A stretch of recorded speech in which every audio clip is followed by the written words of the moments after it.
നമസ്കാരം. ഞാനിന്ന് ആലപ്പുഴയുടെ ഏറ്റവും പ്രധാനപ്പെട്ട ഒരു വിഷയമാണ് പറയാൻ ആഗ്രഹിക്കുന്നത്. അത് മറ്റൊന്നുമല്ല, നമ്മുടെ ആലപ്പുഴയുടെ ശില്പിയായ രാജാ കേശവദാസൻ്റെ 227ാമത് ചരമവാർഷികമാണ് മേടമാസം 8-ാം തീയതി, അതായത് ഏപ്രിൽ മാസം 21-ാം തീയതി. അദ്ദേഹം നമ്മളെ വിട്ടുപിരിഞ്ഞിട്ട് 227 വർഷം തികയുകയാണ്. ആദ്യമായി ഞാൻ അദ്ദേഹത്തിൻ്റെ പാവന സ്മരണയ്ക്ക് മുന്നിൽ ആദരാജ്ഞലികൾ അർപ്പിക്കുകയാണ്. പ്രിയമുള്ളവരെ, നമ്മുടെ ശില്പി നഗരത്തിൻ്റെ ശില്പി രാജാ കേശവദാസനാണെങ്കിലും അദ്ദേഹത്തിൻ്റെ പേരിൽ കൃത്യമായ ഒരു സ്മാരകമോ അതല്ലെങ്കിൽ അദ്ദേഹത്തിൻ്റെ പേരിലൊരു മ്യൂസിയമോ അദ്ദേഹം ചെയ്ത കാര്യങ്ങൾ ഇനിയുള്ള ഈ ആലപ്പുഴയിലുള്ള മറ്റ് ജനങ്ങളെ അറിയിക്കുന്നതിനോ അദ്ദേഹത്തിൻ്റെ സ്മരണം നിലനിർത്തുന്നതിനുമായി യാതൊരു പരിപാടികളും നമ്മുടെ സംസ്ഥാന ഗവൺമെൻറ്റിൻ്റെ ഭാഗത്തു നിന്നോ ജില്ലാ ഭരണകൂടത്തിൻ്റെ ഭാഗത്തു നിന്നോ നമ്മുടെ ആലപ്പുഴ മുനിസിപ്പൽ കൗൺസിലിൻ്റെ ഭാഗത്തു നിന്നും ഉണ്ടായിട്ടില്ല എന്നുള്ളത് വളരെ ഖേദകരമായ ഒരു കാര്യമാണ്. ഇങ്ങനെ ഒരു പ്രതിമ ഇവിടെ സ്ഥാപിക്കാനിടയായത് തന്നെ ഇവിടുത്തെ സീനിയർ സിറ്റിസൺസും അതുപോലെ സാമൂഹിക രാഷ്ട്രീയ പ്രവർത്തകരുമൊക്കെ നിരന്തരമായി നിവേദനങ്ങളും ചില സ്വല്പ സമരങ്ങളുമൊക്കെ നടത്തിയതിൻ്റെ ഭാഗമായിട്ടാണ് ഇങ്ങനൊരു പ്രതിമയെങ്കിലും ഇവിടെ സ്ഥാപിതമായിട്ടുള്ളത്. അതിങ്ങനെ ഇരുട്ടത്ത് ഇവിടെ നിർത്തിയിരിക്കുകയാണ്. സത്യത്തിൽ ഈ പ്രതിമ വരേണ്ടത് നമ്മുടെ കളർകോട് ജംഗ്ഷൻ, അതായത് നമ്മുടെ പട്ടണത്തിലേക്ക് പ്രവേശിക്കുന്ന ദേശീയപാത വന്ന് ചേരുന്ന ആ സ്ഥലത്ത് വേണ്ടിയിരുന്നു ഈ പ്രതിമ സ്ഥാപിക്കേണ്ടിയിരുന്നത്. ആദ്യം അവിടെ ആയിരുന്നു ഈ പ്രതിമ സ്ഥാപിക്കാനായിട്ട് നമ്മുടെ അധികാരികൾ നിശ്ചയിച്ചിരുന്നത്. എന്തുകൊണ്ടോ അതൊക്കെ വേറെ ഒരു സ്ഥലത്തേക്ക് ഇരുട്ടിലേക്ക് മാറിപ്പോയി.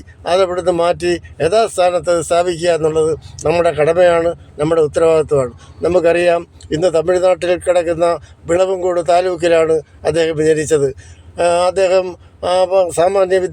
പ്രാഥമിക വിദ്യാഭ്യാസത്തിന് ശേഷം അദ്ദേഹം ഒരു വ്യാപാരിയുടെ കണക്കപ്പിള്ളയായിട്ട് വരികയും ആ കണക്കപ്പിള്ളയുമായി നമ്മുടെ തിരുവിതാംകൂർ രാജകൊട്ടാരത്തിൽ വന്ന് ആദ്യം രാജാവിൻ്റെ അപ്രീതിക്ക് പാത്രമായി എങ്കിലും അടുത്ത ദിവസം തന്നെ രാജാവിൻ്റെ പ്രീതിക്ക് പാത്രമാവുകയും അതേ തുടർന്ന് 24ാമത്തെ വയസ്സിൽ കൊട്ടാരം രായസം എന്ന് പറഞ്ഞാൽ കണക്കപ്പിള്ളയായി ചാർജ് എടുക്കുകയും ചെയ്തു.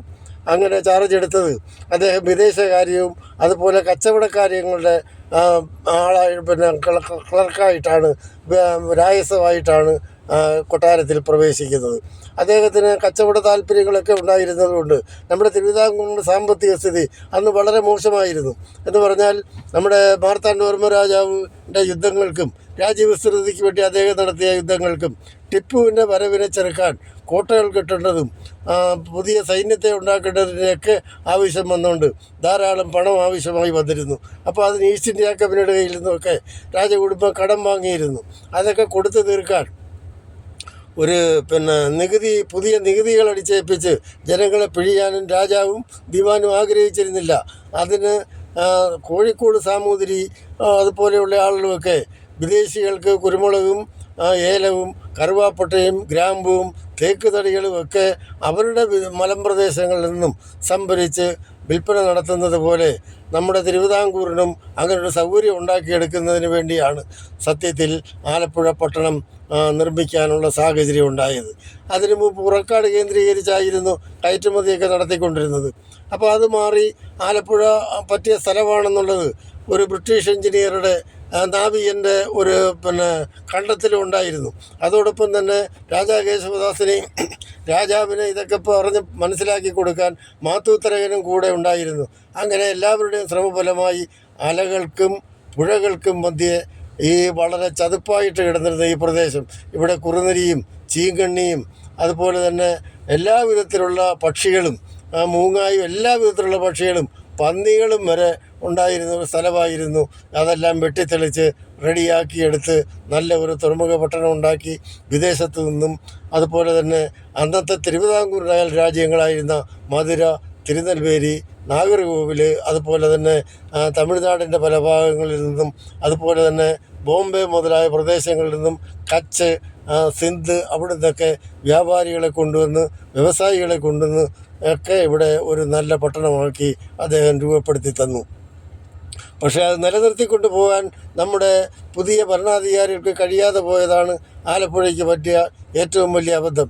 അതിവിടെ ഞാൻ ഇപ്പോൾ പറയുന്നില്ല, അത് പിന്നീടൊരവസരത്തിൽ ഞാൻ പറയാം.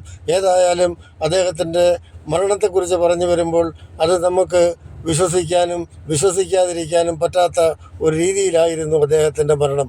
അതായത് മേടമാസം 7-ാം തീയതി ആ കൊട്ടാരത്തിൽ നടന്ന ഒരു സദ്യയുമായി ബന്ധപ്പെട്ട് അദ്ദേഹം ആഹാരം കഴിച്ചിട്ട് അത്താഴം കഴിച്ചിട്ട് വരുമ്പോൾ ആ അത്താഴത്തിൽ അന്നത്തെ ജയന്തൻ കൂട്ടുകാരും എല്ലാവരും കൂടെ ചേർന്ന് വിഷം കലർത്തി കൊടുത്ത് അദ്ദേഹത്തെ കൊലപ്പെടുത്തുക ആയിരുന്നു എന്നാണ് അറിയാൻ കഴിഞ്ഞതെന്ന് പറഞ്ഞാൽ ബ്രിട്ടീഷ് ഈസ്റ്റ് ഇന്ത്യ കമ്പനി അദ്ദേഹത്തിൻ്റെ മരണം സംബന്ധിച്ച് അന്വേഷണം നടത്തിയപ്പോൾ ഇങ്ങനെ ചില വിഷം ഉള്ളിൽ ചെന്നാണ് മരിച്ചതെന്ന് ആണ് അവർ റിപ്പോർട്ട് ചെയ്തത്. കുറച്ച് ആളുകളെയൊക്കെ അതിൻ്റെ പേരിൽ അറസ്റ്റ് ചെയ്തിരുന്നുവെങ്കിലും മതിയായ തെളിവുകളില്ലാതിരുന്നതുകൊണ്ട് ആ പ്രതികളായി പിടിക്കപ്പെട്ടവരെയൊക്കെ വിട്ടയക്കേണ്ട സാഹചര്യമാണ് അന്നത്തെ ഭരണാധികാരികൾക്ക് ഉണ്ടായത്. അതിൻ്റെ മറ്റ് കാര്യങ്ങളിലൊന്നും പൂർണ്ണമായി നമുക്കറിയാൻ പാടില്ല. എങ്കിലും ബ്രിട്ടീഷ് ഭരണാധികാരികൾ വിശ്വസിക്കുന്നത് അദ്ദേഹത്തെ വിഷം കൊടുത്ത് കൊലപ്പെടുത്തി എന്ന് തന്നെയാണ്. അത് പിറ്റേ ദിവസം എന്ന് പറയുന്നത് മേടമാസം 8-ാം തീയതി രാവിലെ തിരുവനന്തപുരത്തുകാർ കേട്ടത് അദ്ദേഹം രാജാ കേശവദാസൻ പഴയ ദിവാൻ കൊട്ടാരത്തിൽ മുറിയിൽ അദ്ദേഹത്തിനെ തടവിൽ പാർപ്പിച്ചിരുന്ന മുറിയിൽ മരിച്ചു കിടക്കുന്നതായി കണ്ടു എന്നാണ്.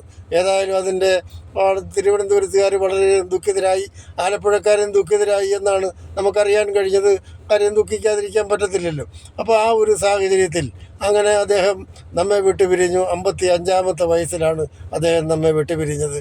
ഏതായാലും അദ്ദേഹം നമുക്കിങ്ങനൊരു പട്ടണം ഉണ്ടാക്കി നല്ല രീതിയിലൊരു സൗകര്യമൊക്കെ ഉണ്ടാക്കി തന്നു. ഇന്ന് വിനോദസഞ്ചാര വികസനത്തിലും നമ്മൾ മുന്നിട്ട് നിൽക്കുന്നത് അദ്ദേഹത്തിൻ്റെ ദീർഘവീക്ഷണം കൊണ്ട് മാത്രം ഉണ്ടായ നേട്ടങ്ങളാണെന്ന് മനസ്സിലാക്കി അദ്ദേഹത്തിൻ്റെ ഉചിതമായ രീതിയിൽ ആ ജനനവും അതുപോലെ തന്നെ അദ്ദേഹത്തിൻ്റെ അകാല നിര്യാണവും ഒക്കെ ആചരിക്കുന്നതിനുള്ള നടപടിക്രമങ്ങൾ ഭാവിയിലെങ്കിലും ഉണ്ടാകുന്നത് അദ്ദേഹത്തോട് ചെയ്യുന്ന ഏറ്റവും വലിയ നീതിയായിരിക്കും എന്ന് മാത്രമല്ല, അത് നമ്മുടെ ഉത്തരവാദിത്വമാണ്, നമ്മുടെ കടമയാണെന്ന് കണ്ട് ഭരണാധികാരികൾ ഒന്നുമില്ലെങ്കിൽ ജില്ലാ പഞ്ചായത്ത് അതല്ലെങ്കിൽ നമ്മുടെ മുനിസിപ്പൽ കൗൺസിൽ ഈ ഒരാവശ്യമായി മുന്നോട്ട് വന്നാൽ പൊതുജനങ്ങളുടെ സഹായ സഹകരണങ്ങളുണ്ടാകും.